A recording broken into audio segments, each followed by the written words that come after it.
أقامت مؤسسة فريدريش إيبرت أمسية للكاتب والمعارض السوري ياسين الحاج صالح ومراسل صحيفة دي سايت الألمانية ميخائيل تومان بعنوان سوريا بعد 6 سنوات من بدء الثورة، وجهات نظر متباينة ومصالح متناقضة.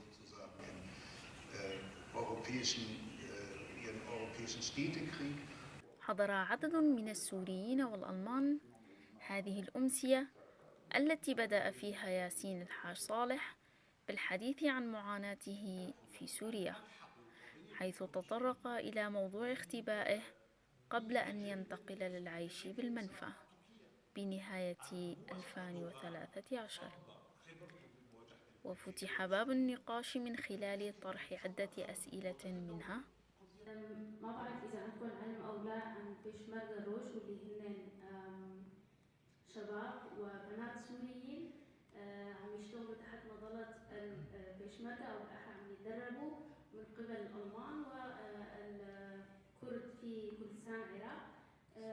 سؤالي إنه أنت حضرتك ذكرت إنه القيادة هن قياديين القيادة هن ليسوا بسوريين وهن قياديين أتراك.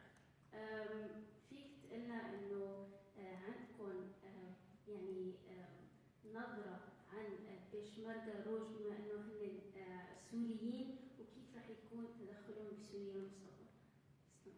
أنا بحكي عن PYD، هم حكيت قيادات بقنديل، وهي معلومة صارت يعني معروفة جدا على نطاق واسع وحكوها أعضاء سابقين بالكيان مثل هوشام كوسي وآخرين، وبعتقد إنه فيها شيء من الوجاهة.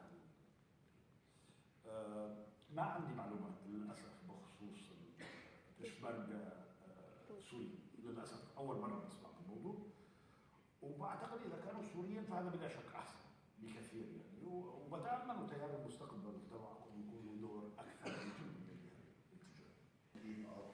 ما لم تراه العين يبقى للعالم أجمع حقيقة زائفة. هذا ما عبر عنه الحاضرون من النخبة السورية في هذه الأمسية.